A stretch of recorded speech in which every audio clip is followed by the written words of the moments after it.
everyone, welcome back to my channel. I hope you're all doing well. In today's video, I'm starting off making a spread for my digital reading journal. This spread is actually not about a BL, it's about a novel I read, or actually a novel I listened to on audiobook. It's called The Dallergut Dream Department Store. This book was so popular in South Korea, like I'm not even joking. I used to see it all the time in vlogs and I'd be like, that looks so interesting, like I want to know what it's about, like what is this book that everyone has? And then even one time I saw an ASMR video and the girl was doing like a role play and I was like, I need to know, like what is this book, what is it about? So I was so excited that it got translated into English so that I could finally read it. It's also so short. I think the audiobook was only like 6 hours long, so even if you're not like a big like reader, I feel like it would be pretty easy even to put your eyes on the page and read, but I thought it was a nice listen. So the book is about this girl named Penny, and she wants to work at the Dallergut Dream Department Store. Where she lives, the city she lives in, is a place where people who are dreaming come to buy dreams. So the dreamers, me and you, and anyone else who dreams, dogs, cats, anyone who dreams is just walking along the streets of the city, going into all of these stores to buy their dreams. And Penny really wants to work at the Dallergut Dream Department Store because it's like the famous one. Like it's like a big deal to work at this one. Like it's a fancy, classy store. It's been there for a long time. It's infamous, and that's one she wants to work at. And so it's not really a spoiler to say that she gets the job. Of course she does. And as she's working there, you just get to hear about all of the magical things going on, all of the people she meets. Her boss, Dallergut, he is kind of not really eccentric, but he's kind of like, he's a businessman, but not like, you know, a stern one or like a cold-hearted businessman. Like, of course, his business is selling dreams, so he has to really understand his customers. The world in this story is just so whimsical, and also it has made me think about my own dreams so much. Like every single morning, if I do dream and remember it, well, of course you always dream, but you just don't always remember it. If I remember my dream, I'm like, I must have stopped into the Dallergut Dream Department Store, and I must have went up to, you know, the second floor. Actually, I forget what the second floor is. Every floor has like a different department. So like, I think it's the fourth floor or the third floor is just for naps. So like babies and little puppies and dogs are up there. The world, I'm telling you, it is just so whimsical. And like the dream makers, Penny, she gets to meet some of the dream makers. And also one thing I thought was like really funny, like there's nothing really about this book I feel like that would be like, oh yeah, like this was, you know, translated from Korean. Like there's something like very like South Korean about this book.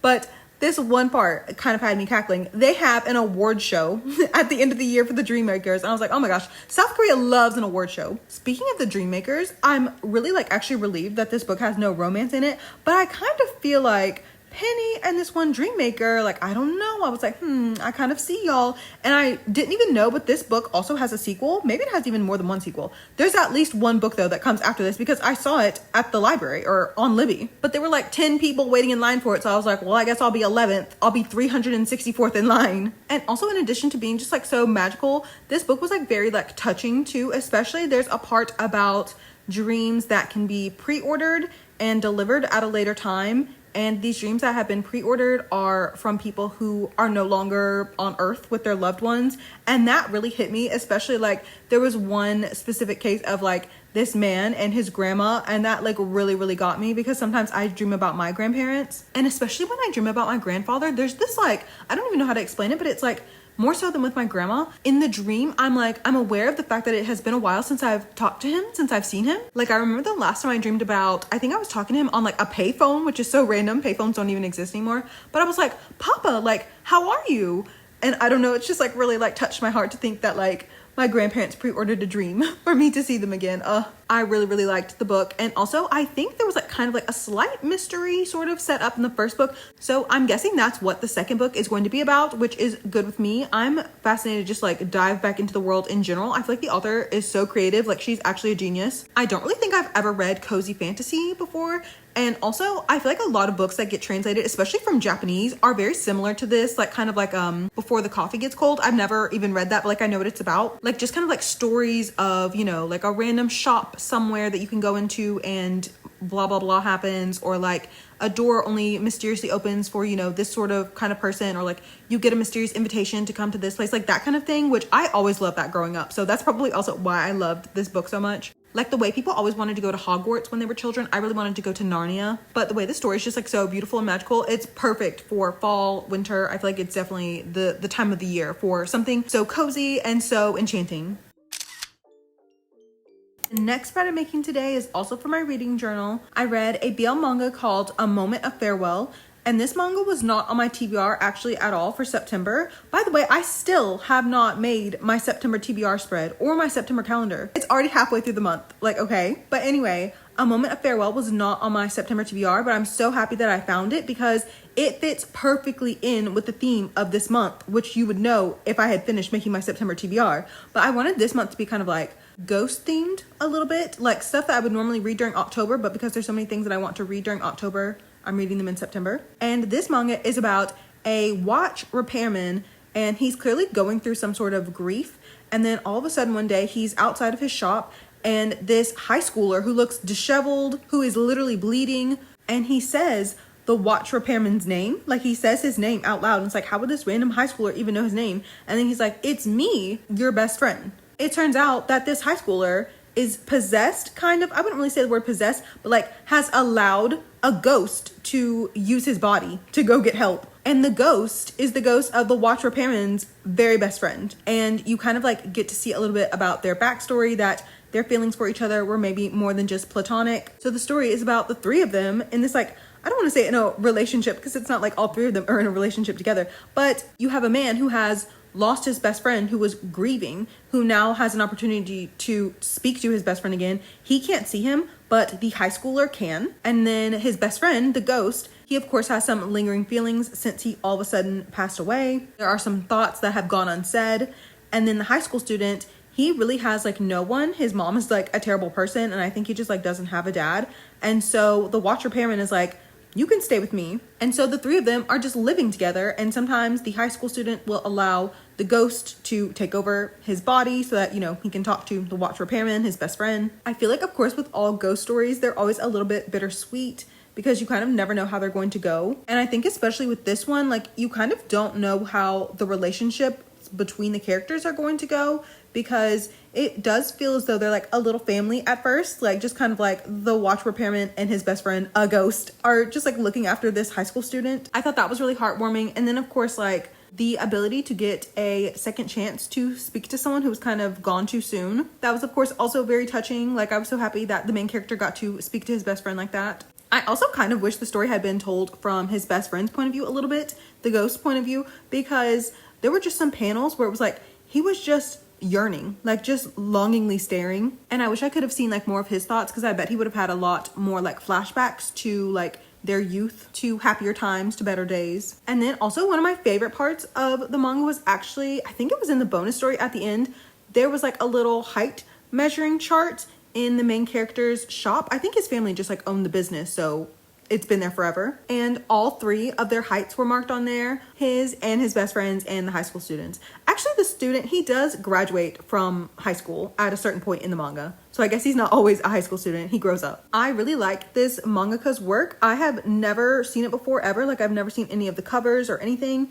And I was reading another story by her, and it's not finished yet, unfortunately, but I happened to see this one and I was like, oh, like that's perfect. Even the cover, I think they're lying in zinnias. It just looks so beautiful and autumnal. And I really think I might want to read all of her work. So as soon as that other story is done being translated, I'm definitely going to finish it. I'll probably reread it, even though it's actually kind of summer themed. So kind of the wrong time of year now, but that's okay. For this story though, honestly, the only thing I didn't really like about it was the romance. I guess it kind of felt a bit one-sided to me.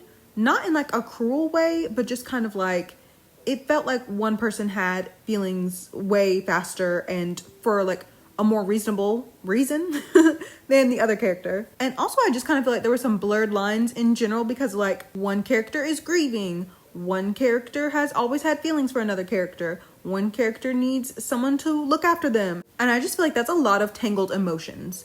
But yeah, that was probably my least favorite thing about this romance manga I read, was the romance. It wasn't bad. I just feel like it could have been a little bit better, maybe developed a little bit better. But I really did like this manga, and I'm excited, like I said, to read more of this mangaka's works. The last spread for today's video is also for my reading journal, and it's a spread about The Raven Boys, the graphic novel version. So first of all, in case you're unfamiliar, The Raven Boys is book one of a quartet of books called The Raven Cycle. It's basically about a group of teenage boys who are all in love with each other, who are on a quest to find an ancient Welsh king who's allegedly being kept alive by these ley lines. It's like these lines of energy because the leader of their little group wants to wake him, which would grant him a favor. If that sounds complicated and convoluted, it's because it is, and it gets even crazier. And then they meet a girl who is so not like other girls that they decide she can hang with the boys too. And she's the daughter of a psychic. She's not psychic herself, but she has the ability to like amplify energy. And the main thing about her is that she has been told her whole life that she's essentially cursed and that if she kisses her true love, he is going to die. And then she proceeds to date 2.5 of the 4 boys. Like, so let me start by saying I have my notes pulled up. So that's, as always, how you know it's serious. I am truly so surprised that this was adapted into a graphic novel. Not because like the books aren't popular, they're so popular, but because the actual novels themselves have like little to do with the plot. There's so much plot, there's so much crazy stuff that goes on. I don't even think I remember most of what happens, but because like the books are so character driven and character focused, so I thought that was like an odd choice anyway for this to be a graphic novel. And so you know what makes this adaptation even stranger? I do not think that this graphic novel had any internal dialogue. Isn't that crazy? You get no internal thoughts. Isn't that strange? I don't think I've ever read a graphic novel or anything like that before. I am not so obsessed with the books that I can quote them like paragraph by paragraph the way a lot of people are, but I did read some reviews actually after I read this that people were like, oh, like so much was missing, this line was taken out and this didn't happen and this other thing didn't happen and that means this setup can't happen later. And I was like, whoa. So that really did not impact my like reading of it because I didn't remember any of that. Actually, I went and looked up how long ago that I had read The Raven Boys, the novel originally. Do you want to know how long ago it was? October 28th, 2015. Literally almost 10 years ago. I cannot believe that. So for me, overall, I would say that the story gets like a solid like 3 stars just in general because it was enjoyable. It brought me back to a story and characters that I loved. Well, let's not say love because some people, a certain Miss Blue Sergeant is one of my least favorite people, probably one of my least favorite protagonists in YA novels ever. My number one thing is I kind of did not like the art. Like that's me being kind of like mean and nasty actually because I can't draw at all. So like who am I? But I've just seen so much beautiful fan art of the series over time and I don't know, I was just kind of let down. Like it's just kind of, I don't know, like I do think the artist, she did a really good job on like the scenery though. I do think that was really beautiful. And like Gansey's notebook. Sorry if you don't know who Gansey is. I don't think I have time to explain every single character to you. I guess for like some more context, Gansey, kind of like the main ringleader of everyone. He's the one that wants to find the Welsh king. He goes to this private school that all the rest of the boys go to. And then there's Ronan. He is angry and gay and he has a secret, not superpower, but like he has a secret magical ability that no one knows anything about. And he's also been traumatized. And then there's Adam. He lives in a trailer with a horrible, awful father that he needs to escape from, but his pride is getting in the way of him doing that. And then there's Noah. He is an angel. And then there's Blue Sergeant. Blue Sergeant, she only eats yogurt. Oh my gosh, Blue Sergeant, she only eats yogurt. She is so small. She has to wear her hair up in all these clips. She can't look like anyone else. She is so different. The way she wears her clothes are so ugly and mismatched and torn apart and stitched back together. She is just so different.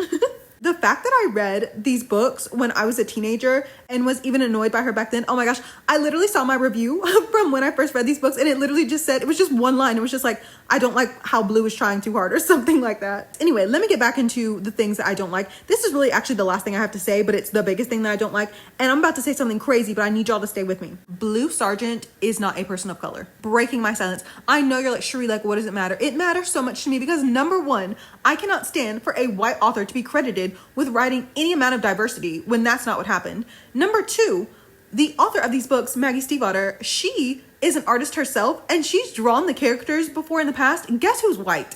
Guess who's white? Blue Sergeant. Like white authors being praised for writing a diverse story when they really didn't, especially back in the early 2010s when these books came out, when there were almost no authors of color being published in YA. And number three, and this is the most like egregious part of the story, is that it recontextualizes everything. There's already some discussion about class within the book, especially with Adam and Gansey, because Adam and Blue are poor. So if Blue is poor and non-white, the offensive scenes get even worse to me. Like there's this part at the beginning where Blue's saying she's not a prostitute, and it just made me think about passport bros. A young woman of color having to tell you she's not a prostitute, crazy. Because you're trying to buy her time so that she'll speak to your friend, crazy. Oh, and also Gansey giving Blue a nickname. It's like very sweet and affectionate, I guess, in the books, but now if it's a woman of color, a young girl of color, well, did you ever think maybe her name means something? It reminds me of like when white people act like they can't even try to pronounce cultural names, so they give you a new one. And also I think it's such a missed opportunity to make her family actually diverse, because in the books, I'm pretty sure one of her cousins is like canonically dark skinned. Mind you, in the scene that she's in, Blue is hating on her badly because like all the boys are staring at her and it's like, ooh, Blue, I thought you had your bikini body ready. I thought all that yogurt you've been eating, I thought you had your bikini body ready. But anyway, her cousin is like dark skinned, and I'm like, that would be so fun. I feel like, because say like if her mom is maybe mixed race herself, because Blue, again, spoilers, Blue, one of her parents is a tree spirit, not even a human being. But like say that like her mom is mixed race herself, and like so maybe all of her mom's siblings are also mixed race. Maybe they're all different sorts of races. That would have been so fun to see, because like the house Blue lives in, it's just like all these like women, all these psychics live there. It's so funny that Blue grew up in this house of women and she's the biggest pick me of them all. Okay, like nothing makes sense. But I feel like that was such a wasted opportunity, because I don't know, like me personally, if you put me in a room with everyone I'm like biologically related to, it would be a rainbow. Even if you put me in a room with my siblings, it's kind of like the Little Mermaid, you know, like Ariel and all of her sisters, because King Triton is a hoe. But no, instead of doing that, they just made everyone in Blue's household vaguely brown, which is crazy. Because like, is this not offensive? Because isn't like the stereotype of a psychic or a fortune teller kind of like some woman in a back room, you have to like push back a beaded curtain and she's sitting there at her table, like a veiled woman, probably a veiled brown woman. Maybe she's Indian, maybe she's like Romany. I just feel like there is something offensive about making her whole family vaguely brown. Thank you for coming to today's lecture in erasing history and rewriting books. And also I think Gansey and Henry should be together at the end. And so now it's time to put all of the spreads I made into my digital journals. I'm not sure what you just listened to, because what I recorded was just like 9 minutes worth of thoughts. So hopefully I edited that down, or maybe I didn't and you sat through the lecture. Thank you for that. Actually, when I finished the graphic novel, I wrote in my journal, low-key, I'm re-entering psychosis. And that was true, because like I have been thinking about those stupid books for literally all week. I have had such a week. Like I experienced a betrayal this week. I was like so upset. I've been vaguely ill, not like sick, like not like sick like that, but like I just feel like I cannot eat. Like my stomach feels weird. Like I get hungry, but when I eat, I'm like, ugh, I don't feel so great. And then also, per usual, I have no boundaries and I'm allowing other people to hijack all of my time. It's actually kind of getting to a point, like it's really starting to affect me. I just feel like I have no time to myself and I can't enjoy my hobbies. I can't read. I just feel like I can't do anything, because I also have this sense of like, oh, I can't start doing this because what if I'm interrupted? I don't know if that's like an ADHD thing, but I cannot stand to be interrupted in the middle of anything. I don't care if it's like watching a show. My mom is so bad about doing that too. I can tell her like, there's this song I really want to listen to. I'm going to put my headphones on for just a minute, like literally 3 minutes and 30 seconds, 2 minutes and 17 seconds, honestly, with some of these songs, how short they are. And I cannot even have that 2 minutes to myself, that 3 minutes to myself. She will, without a doubt, find a way. I don't know what it is. She'll find a way to say something to me. To be like, oh, Sheree, this, that. Like, no, I wanted 3 minutes, just 3 minutes of no interruption. Couldn't manage it. But lately it's on like such a larger scale than that. It's like, oh, I don't know if I can like start editing my video, because like I don't want to start and then like 30 minutes later be interrupted and then be taken away for 4.5, 5.5 hours. It just feels unsustainable, and I miss my like hours and hours and hours of uninterrupted free time. So this is me telling you to be selfish. Like, just even if it's just one day of the week, be selfish. Have fun, do your hobbies, do whatever it is that you want to do, be selfish. With that said, thank you so much for watching today's video. Everything I used in today's spreads will be in my Pinterest board, and the link for that is in the description box, along with the links to all of my other social media accounts, as well as the links to my Google Drive folders for all of my journal deco kits. If you have any questions, please let me know. I'll be happy to answer them. Thank you so much for hanging out with me today, and I'll see you in the next one. Bye, everyone!